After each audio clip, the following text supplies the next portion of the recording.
Hello दोस्तों, स्वागत है आपका अपने चैनल एग्जामिनेशन पे। तो फिर से मैं हाजिर हूँ 11 फरवरी 2021 के इंपॉर्टेंट इवेंट्स के साथ। आप पूरा वीडियो ध्यान से देखें क्योंकि लास्ट में आपको 2 क्वेश्चंस के जवाब देने हैं। आज का पहला क्वेश्चन है, सहतूत डैम ये किस कंट्री में लोकेटेड है? सहतूत डैम स्थित है अफगानिस्तान पे। कहाँ पे? अफगानिस्तान में। ये देख लीजिए, इंडिया और अफगानिस्तान के बीच में एक मेमोरेंडम ऑफ अंडरस्टैंडिंग साइन हुआ है सहतूत डैम को लेकर। सहतूत डैम का दूसरा नाम है लालंदेर डैम। ये काबुल रिवर की ट्रिब्यूटरी पर बना है अफगानिस्तान में। सहतूत डैम इंडिया द्वारा डेवलप किया जाएगा। इसमें टोटल कॉस्ट कितनी आएगी? $300 मिलियन। जो इंडिया के एक्सटर्नल अफेयर्स मिनिस्टर हैं एस जयशंकर जी और अफगानिस्तान के जो फॉरेन मिनिस्टर हैं मिस्टर हनीफ अतमर, दोनों के बीच में MOU साइन हुआ है। इंडिया द्वारा $300 मिलियन की हेल्प से सहतूत डैम को डेवलप किया जाएगा। सहतूत या फिर लालंदेर डैम, इसके डेवलप हो जाने से काबुल सिटी में जो ड्रिंकिंग वाटर की सप्लाई है वो इंश्योर हो पाएगी। देखिए, अफगानिस्तान में डेवलप किया जाने वाला ये पहला डैम नहीं है। इससे पहले इंडिया द्वारा अफगानिस्तान में सलमा डैम को डेवलप किया गया था, जिसका दूसरा नाम था इंडिया अफगानिस्तान फ्रेंडशिप डैम। जून 2016 में PM मोदी ने इसका इनॉग्रेशन किया था। अब सलमा डैम के बाद सहतूत डैम भी इंडिया अफगानिस्तान में डेवलप कर रहा है $300 मिलियन की हेल्प से। अफगानिस्तान की बात करें तो ये मैप में है अफगानिस्तान। कैपिटल क्या है? काबुल। करेंसी क्या है? अफगान अफगानी। प्रेसिडेंट कौन है? अशरफ गनी। नेक्स्ट क्वेश्चन है, वर्ल्ड पल्सेस डे ये किस डेट को ऑब्जर्व किया जाता है? तो प्रत्येक वर्ष 10 फरवरी को 10 फरवरी को वर्ल्ड पल्सेस डे ऑब्जर्व किया जाता है। ये देख लीजिए, हर बार की तरह इस बार भी यूनाइटेड नेशन द्वारा वर्ल्ड पल्सेस डे 10 फरवरी को मनाया गया। इस बार का जो थीम था वर्ल्ड पल्सेस डे का थीम क्या था? Nutritious seeds for a sustainable future. Theme याद रखिएगा, nutritious seeds for a sustainable future. ये वर्ल्ड पल्सेस डे का थीम था। देखिए, 2018 में 10 फरवरी को वर्ल्ड पल्सेस डे के रूप में मनाने की घोषणा की गई थी। तो फर्स्ट वर्ल्ड पल्सेस डे मनाया गया था उसके एक वर्ष बाद, यानी 10 फरवरी 2019 को। फूड एंड एग्रीकल्चर ऑर्गेनाइजेशन द्वारा 2016 को इंटरनेशनल ईयर ऑफ पल्सेस भी घोषित किया गया था। बात करते हैं FAO की, फूड एंड एग्रीकल्चर ऑर्गेनाइजेशन। 16 अक्टूबर 1945 यानी 1945 को स्थापना हुई थी। हेडक्वार्टर इसका रोम इटली में है और हेड कौन है इसके? क्यू डोंग्यू, HQ लिख गया वहाँ पे। नेक्स्ट क्वेश्चन है, फसाई द्वारा ये जो फूड प्रोडक्ट होते हैं हमारे, उसमें इंडस्ट्रियल ट्रांस फैटी एसिड की परमिसिबल लिमिट क्या तय की गई है? यानी कि फ्यूचर में जो ट्रांस फैटी एसिड्स हैं उनकी परमिसिबल लिमिट क्या होगी? तो अभी ये 3% है, हालांकि फ्यूचर में घटाकर इसको 2% कर दिया जाएगा।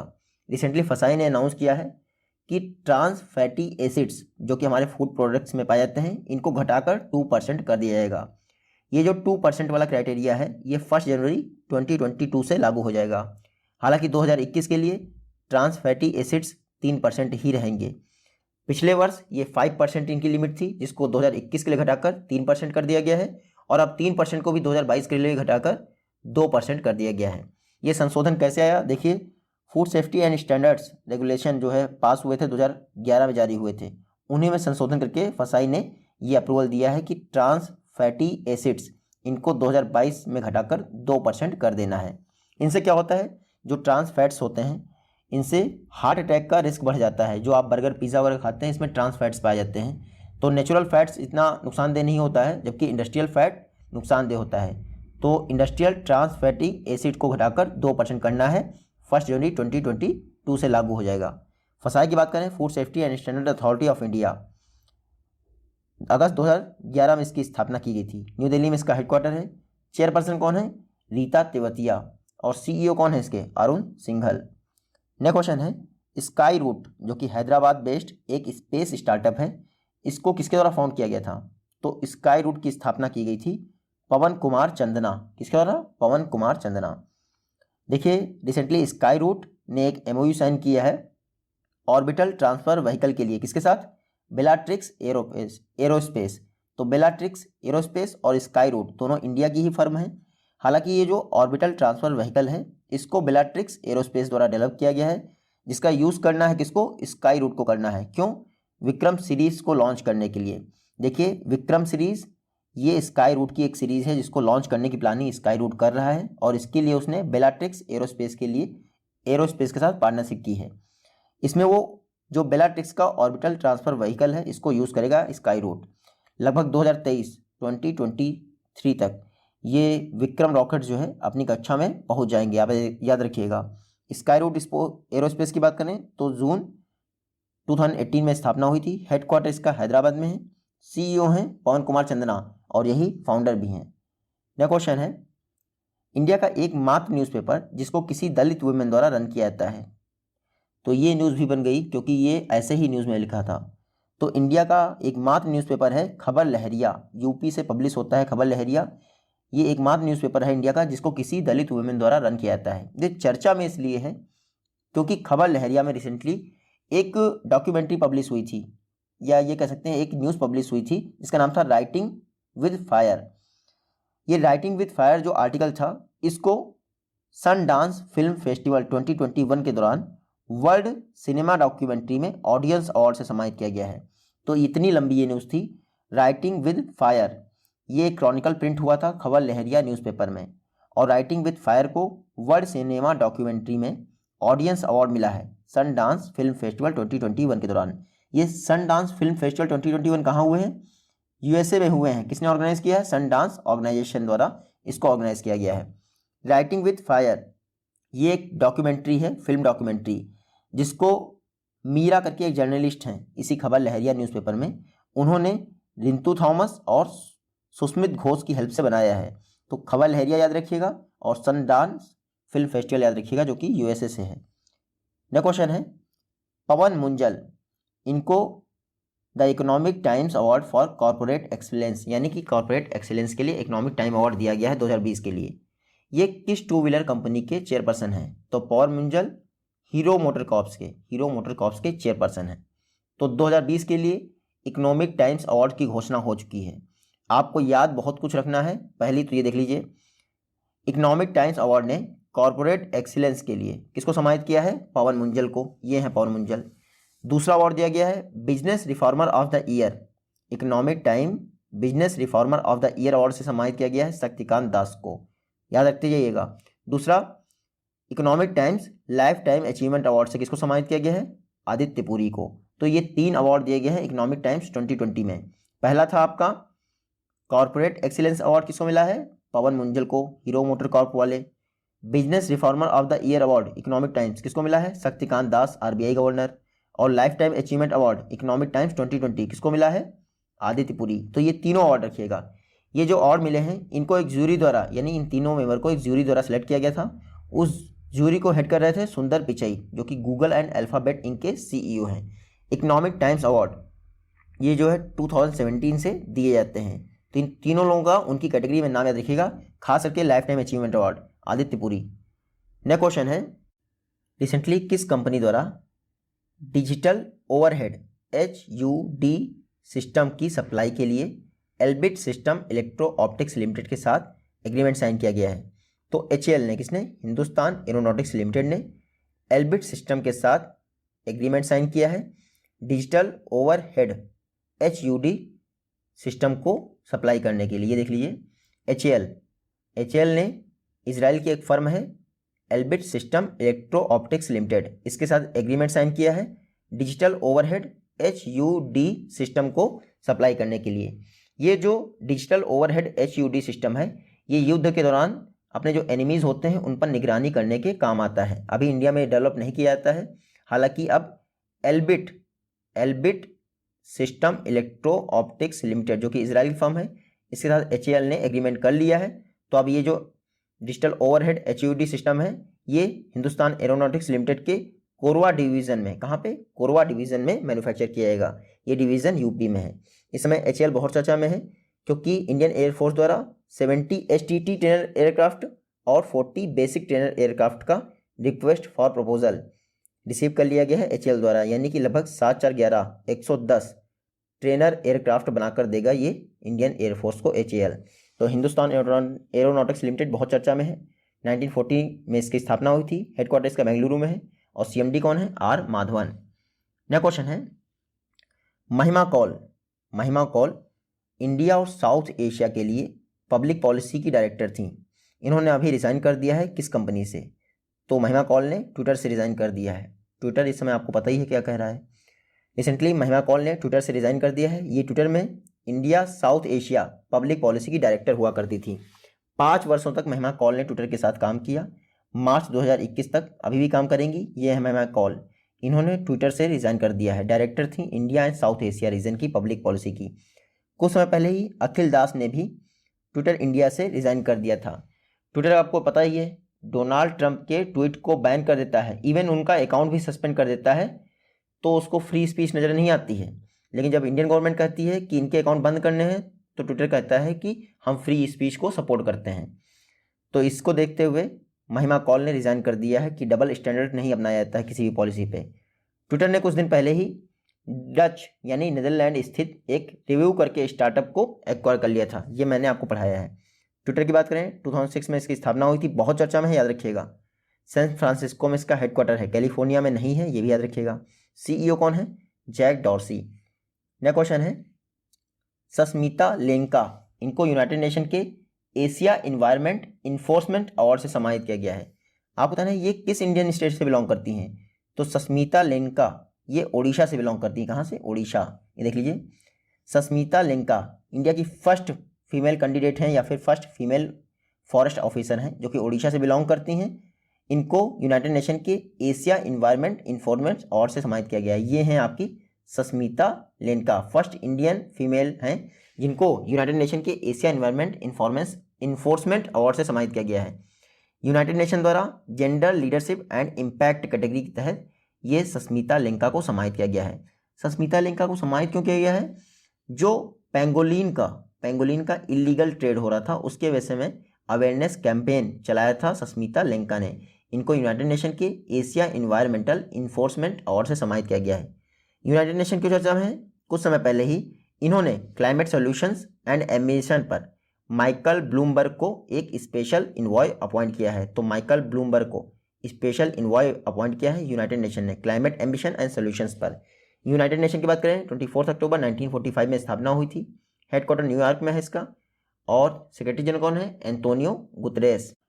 एडवांस रिसर्च के प्रमोशन के लिए एक सेंटर ऑफ एक्सीलेंस इस्टेब्लिश करने के लिए IISc बेंगलुरु के साथ किसने एमओयू किया है? तो मेमोरेंडम ऑफ अंडरस्टैंडिंग साइन किया है DRDO ने IISc बेंगलुरु के साथ। ये देख लीजिए, रिसेंटली DRDO ने IISc बेंगलुरु के साथ एक मेमोरेंडम ऑफ अंडरस्टैंडिंग साइन किया है। इसके तहत एक सेंटर ऑफ एक्सीलेंस स्थापित किया जाएगा IISc बेंगलुरु के कैंपस में, जहां पे एडवांस रिसर्च को प्रमोट किया जाएगा। मैं आपको बता दूं, ये जो एडवांस रिसर्च का सेंटर ऑफ एक्सीलेंस होगा ये बेहतरीन रिसर्च फैसिलिटीज़ से इक्विप्ड होगा। तो आप देखिएगा DRDO joint advance technology programme को सपोर्ट कर रहा है। इसके तहत एडवांस रिसर्च को बढ़ावा दिया जा रहा है डिफरेंट इंस्टीट्यूट में। उसी को देखते हुए DRDO ने IISc बेंगलुरु के साथ एक MOU साइन कर दिया है। DRDO ने कुछ समय पहले ही आकाश NG मिसाइल को सक्सेसफुली टेस्ट किया था। इंडियन एयरफोर्स के लिए ये सरफेस टू एयर मिसाइल है आकाश NG, याद रखिएगा। DRDO की बात करें 1958 में स्थापना हुई थी। हेडक्वार्टर न्यू दिल्ली में है। मोटो क्या है DRDO का? Strength origin is in knowledge. Chairman कौन है? G Satish Reddy. Next question है नासा द्वारा रिसेंटली एक स्टेटमेंट ऑफ इंटेंट साइन किया गया है 3 स्पेस एजेंसीज के साथ। आपको बताना है इन चारों में से कौन उसमें शामिल नहीं है। तो इसरो को छोड़ के बाकी तीनों शामिल हैं। इसरो जो है स्टेटमेंट ऑफ इंटेंट के लिए नासा के साथ किसी एग्रीमेंट में शामिल नहीं है। रिसेंटली नासा द्वारा Mars ice mapping mission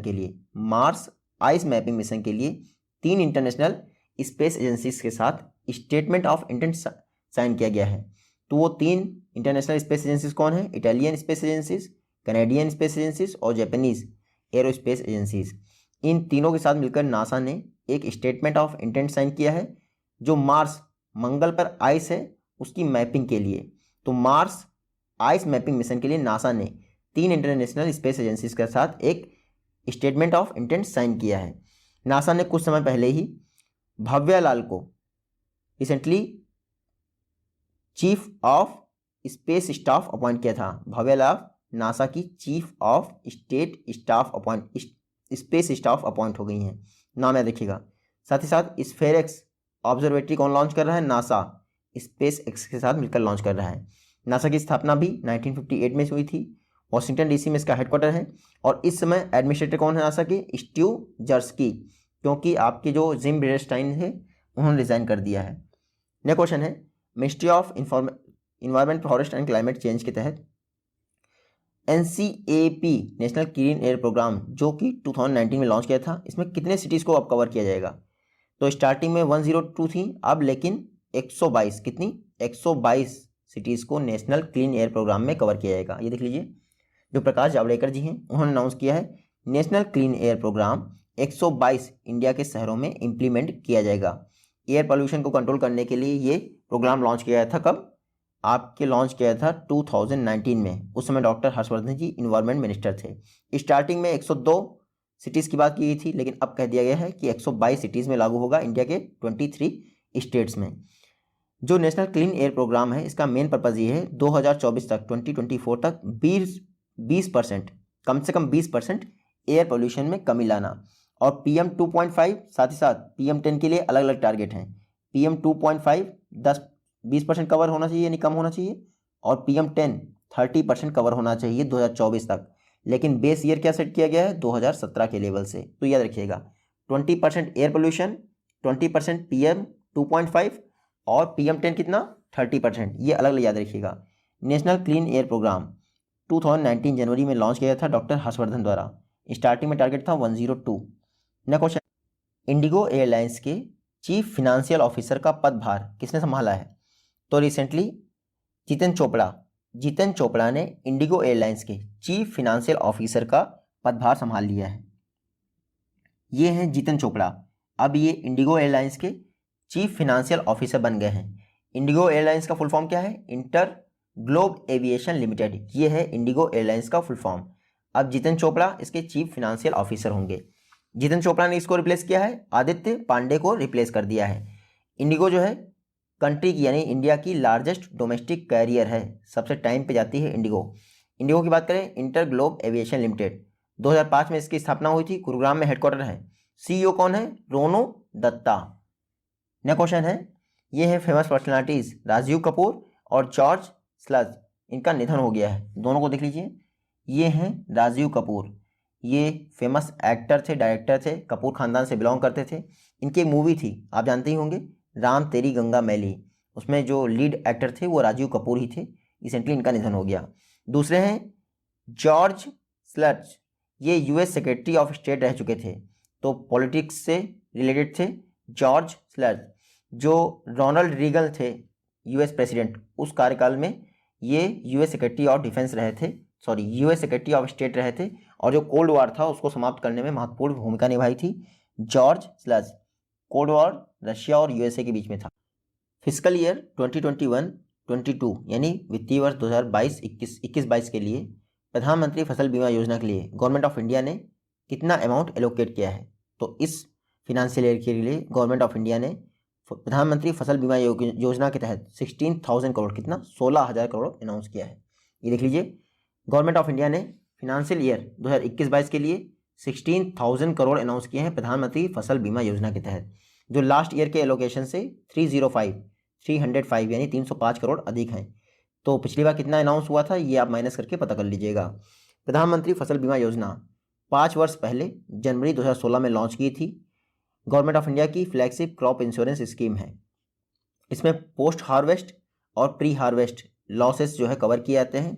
all over world में देखा जाए तो ये लार्जेस्ट क्रॉप इंश्योरेंस स्कीम है।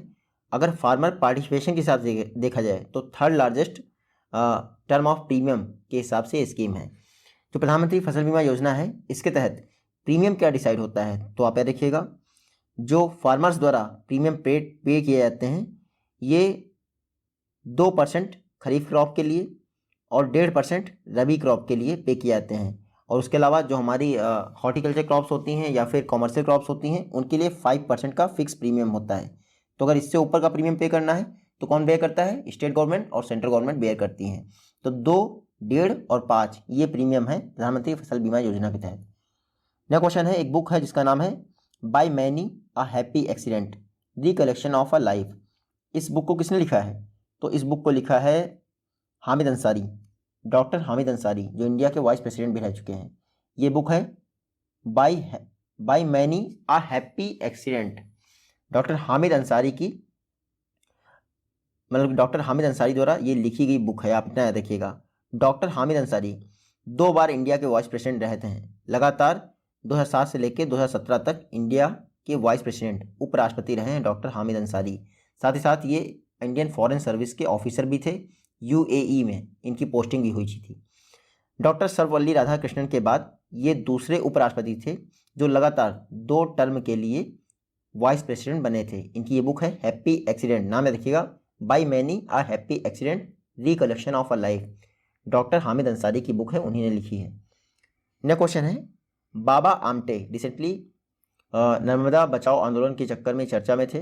बाबा आमटे आपको बताना है किस इंडियन स्टेट से बिलोंग करते थे। तो बाबा आमटे का जन्म हुआ था महाराष्ट्र के वर्धा में, जहाँ गांधी जी की कर्मभूमि है ना वर्धा, वहीं पे बाबा आमटे का जन्म हुआ था। बाबा आमटे जी की डेथ एनिवर्सरी रिसेंटली मनाई गई है, 8 फरवरी या 9 फरवरी के आसपास थी। तो पूरे देश में जो सोशल रिफॉर्म किए थे बाबा आमटे जी ने, उनको याद किया गया था। ये हैं बाबा आमटे।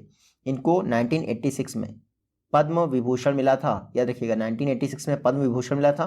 1985 में रोमन मैग्सेसे अवार्ड मिला था। बाद में 1949 में बाबा आमटे जी ने आनंद वन की स्थापना की थी। महाराष्ट्र में इनका जन्म हुआ था, आपको इतना रखना है। और वहीं पे इन्होंने आनंद वन की स्थापना की थी। महाराष्ट्र के वर्धा डिस्ट्रिक्ट में बाबा आमटे का जन्म हुआ था। 1990 में इन्होंने आनंद वन को त्याग दिया और नर्मदा बचाओ आंदोलन में पार्टिसिपेट किया। आप याद रखिएगा 1985 में उन्होंने first knit India mission launch किया था पीस के लिए। तो first knit India mission for peace किसने लॉन्च किया था? बाबा आमटे। रिसेंटली इनकी पुण्यतिथि मनाई गई थी। ये आज की वीडियो से क्वेश्चन है। आई होप कि आप इन दोनों का जवाब दे पाएंगे। जल्दी ही मिलते हैं आपसे नेक्स्ट वीडियो में। Take care, good bye and जय हिंद।